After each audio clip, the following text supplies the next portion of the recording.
ଆପଣ କହିପାରିବେ କି ଆମର ଯଦି ଦରମା ବା ରୋଜଗାର ବଢ଼ିଯାଏ ତାହେଲେ ଆମର ଅଭାବ ଆଉ ଆବଶ୍ୟକତା ବଢ଼ିଥାଏ ନା କମିଥାଏ? ଆଜି ପାଇଁ ଏହି ସୁନ୍ଦର ପ୍ରଶ୍ନଟି ଆଲୋଚନାର ବିଷୟ। ମୋ ଜୀବନ ସହିତ ଏହାର ଲିଙ୍କ ଅଛି। ଯେତେବେଳେ ମୁଁ ପ୍ରଥମ ଅବସ୍ଥାରେ ଶିକ୍ଷକ ଭାବରେ ଚାକିରି ଆରମ୍ଭ କରିଥିଲି 1500 ଟଙ୍କା ଦରମା ଥିଲା। ତାପରେ 2200, ତାପରେ 2800, ତାପରେ 3600, 5200 ଏଇଭଳି 6 ବର୍ଷ ଆମେ କାମ କରିଛୁ।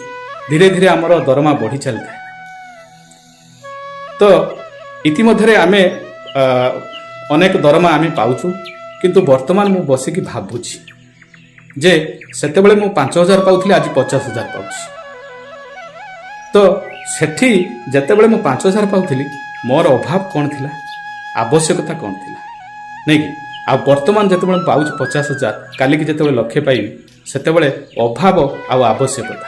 ମୋର ପ୍ରଶ୍ନଟି ହେଉଛି ଦରମା ବଢ଼ିଲେ ଯେକୌଣସି ଉପାୟରେ ହେଉ ବା ଯେ କାମ କରୁଛି ହେଉ, ପଇସା ଯଦି ବଢ଼ୁଥାଏ, ଆପଣଙ୍କର ରୋଜଗାର ବଢ଼ିଲା, ତ ଆମର ପ୍ରଶ୍ନଟି ହେଲା ଅଭାବଟା ବଢ଼ିଥାଏ ନା କମିଥାଏ, ଆବଶ୍ୟକତା ବଢ଼ିଥାଏ ନା କମିଥାଏ?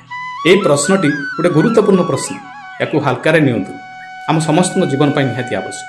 କିନ୍ତୁ ମୁଁ ଯେତେବେଳେ ମୋ ଜୀବନ ସହିତ ତୁଳନା କରିକି ଦେଖୁଛି, ଯେତେବେଳେ ମୁଁ 1500 ଟଙ୍କା ପାଉଥିଲି ସେତେବେଳେ ମୋର ଜୀବନ କେମିତି ଥିଲା, ଜୀବନଶୈଳୀ କେମିତି ଥିଲା, ମୁଁ କେତେ ଖୁସି ଥିଲି, କେତେ ବ୍ୟସ୍ତ ଥିଲି, କେତେ ଚିନ୍ତିତ ଥିଲି, କେତେ ପ୍ରେସରରେ ଥିଲି। ଆଉ ଆଜି ଯେତେବେଳେ 50,000 ପାଉଛି, 70,000 ପାଉଛି, ଲକ୍ଷେ ପାଉଛି, ସେ ସମୟରେ ମୁଁ କେତେ ଖୁସି ଅଛି, ନାଇଁ କି? ମୁଁ କେତେ ନିଜକୁ ଆତ୍ମସନ୍ତୁଷ୍ଟି ମୁଁ ଦେଇପାରୁଛି। ମୁଁ ଭାବୁଛି ଯେ ନିଶ୍ଚିତ ଭାବରେ ମୋର ଅଭାବଟି ଦିନକୁ ଦିନ ବଢ଼ିବାରେ ଲାଗୁଛି, ମୋର ଆବଶ୍ୟକତା ଦିନକୁ ଦିନ ବଢ଼ୁଛି। ଦରମା ଏପଟରେ ବଢ଼ୁଛି, ହେଲେ ଆବଶ୍ୟକତା ଅଭାବ କମୁନାହିଁ। ଯେତେ ବଡ଼ ବାଉଁଶ ସେତେ ବଡ଼ ପୋଲ ବୋଲି କହନ୍ତି, ନାଇଁ କି? ଠିକ୍ ସେଇଭଳି କଥା। ତେଣୁ ଏହାର ସମାଧାନ କ'ଣ କିଛି ନାହିଁ? ରୋଜଗାର ବଢ଼ିଲେ ଆବଶ୍ୟକତା ଅଭାବ ତ ସବୁ ପୂରଣ ହେଇଯିବା କଥା, ସେ କାହିଁକି ବଢ଼ୁଛି? ଏହାର କାରଣ କ'ଣ?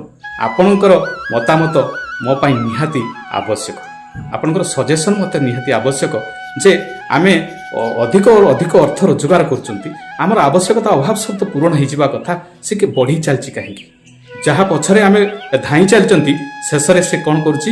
ଆମକୁ ରୋଗଗ୍ରସ୍ତ କରିଦେଉଛି, ଆମକୁ ଶ୍ମଶାନ ଆଡ଼କୁ ବାଟ କଢ଼େଇ ନେଉଛି। କ୍ଷଣସ୍ଥାୟୀ ହେଇଯାଉଛି ଆମର ଜୀବନ, ନାଇଁ କି? ଜୀବନର ଆୟୁଷ ଆମର କମି କମି ଯାଉଛି। ମୋତେ ସାହାଯ୍ୟ କରି